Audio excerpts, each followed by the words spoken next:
Hello दोस्तों, नमस्ते। My Indian dairy farm YouTube channel में आपका स्वागत है। आज हम बहुत ही इंपॉर्टेंट टॉपिक पे आपसे चर्चा करने वाले हैं। आप देख रहे हो आसपास का वातावरण कितना गर्म है और कितना हाई टेम्परेचर पहुंच चुका है, जिससे हमारे जो जानवर हैं, पशु हैं, गाय भैंस, उनमें हीट स्ट्रेस, लू लगना, हाफना, ये सारी आम समस्याएं आपको देखने को मिल रही होंगी। तो आपका स्वागत है और मेरा नाम दीप सिंह। मैं आपको आज बताऊंगा कि किस तरीके से पशुओं में इस तरह के लक्षण दिखाई देते हैं और उन लक्षणों को देखते हुए हम किस तरीके से अपने पशुओं को बचा सकते हैं। इस टॉपिक पे हम आज चर्चा करेंगे और मैं आपको दिखाता हूं कि किस तरीके से गाय, दोस्तों जैसा कि आप देख पा रहे हो कि यहाँ पर जो गाय मतलब कि हाँफ रही है, मुंह से पानी निकाल रही है, लार निकाल रही है और इस तरीके से मुंह रख के, और रेस्पिरेटरी सिस्टम जो उसका मतलब सांस लेने की जो गति है वो काफी बढ़ चुकी है। ऐसा क्यों होता है? क्योंकि जो नॉर्मल तापमान होता है उसमें तो ऐसा कुछ नहीं होता है, बट जब गर्मियां बहुत ज्यादा पड़ने लग जाती हैं, जब तापमान 40, 45, 50 degree Celsius, 48 degree Celsius in पर पहुंचने लगता है, तो जानवर के लिए असहनीय सा महसूस हो जाता है। क्योंकि जब ह्यूमन आदमी हम लोग नहीं रह पाते हैं इस तापमान में, तो जानवर कैसे रह सकता है?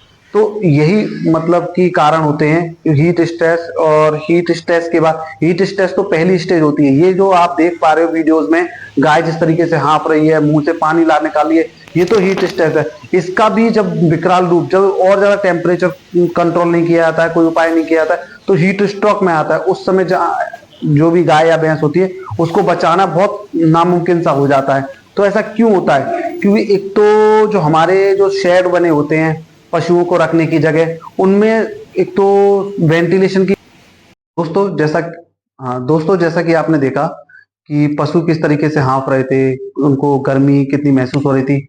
इन सब से मतलब कि बचाव हम किस तरीके से कर सकते हैं दोस्तों।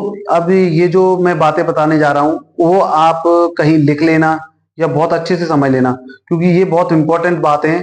इनसे अगर आप इन सब बातों को अप्लाई करोगे तो आप बहुत फायदा उठाओगे। आपके जो गाय और भैंस है उनको बहुत लाभ मिलने वाला है। एक तो आपका जो भी पशुवाड़ा है, डेयरी फार्म है, वहां पे डायरेक्ट मतलब कि सूर्य की रोशनी नहीं पड़नी चाहिए। अगर ऐसा है आपका बाड़ा कि डायरेक्ट सूर्य की रोशनी पड़ रही है, तो आप उसे बचाने के लिए वहां पे कोई पर्दा या ग्रीन नेट ऐसी चीज लगा सकते हो, जिससे सूर्य की जो किरणें हैं वो डायरेक्ट ना पड़े, जिससे वहां का तापमान बढ़े ज्यादा से ज्यादा। दूसरा, आप वहां पे पर्याप्त जो है हवा का आवागमन होना चाहिए। पर्याप्त हवा मतलब वेंटिलेशन प्रॉपर होना चाहिए उस पशु के बाड़े का।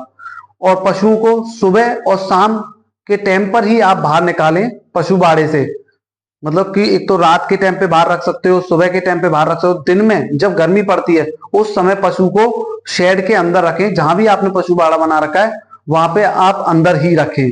पशुओं को सुबह अर्ली मॉर्निंग नहला दो, मतलब जिससे उनका मतलब कि गर्मी वगैरह ना लगे उन्हें ज्यादा। सुबह नहला सकते हो और लेट नाइट नहला सकते हो, मतलब शाम जैसे ही मतलब कि धूप कम हो, शाम होने लगे, जब मत नहलाओ उसको, आप थोड़ा सा रुक के नहलाओ। जब मौसम में थोड़ा सा तापमान गिर जाए उसके बाद आप नहला सकते हो पशु को। और पशु के बारे में आप फॉगर सिस्टम लगा सकते हो।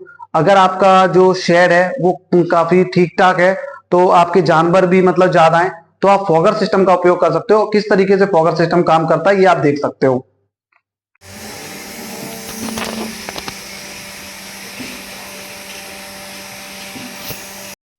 हेलो दोस्तों, हीट स्ट्रेस से और लू लगने से जो पशु हाँफता है उसे बचाने के लिए आप 4 या 5 चीजें दे सकते हो, जिससे जो लू लग रही है, जो हाँफ रहा है आपका पशु, जो उसका तापमान बढ़ रहा है, इन चीजों से कम बहुत पड़ सकता है।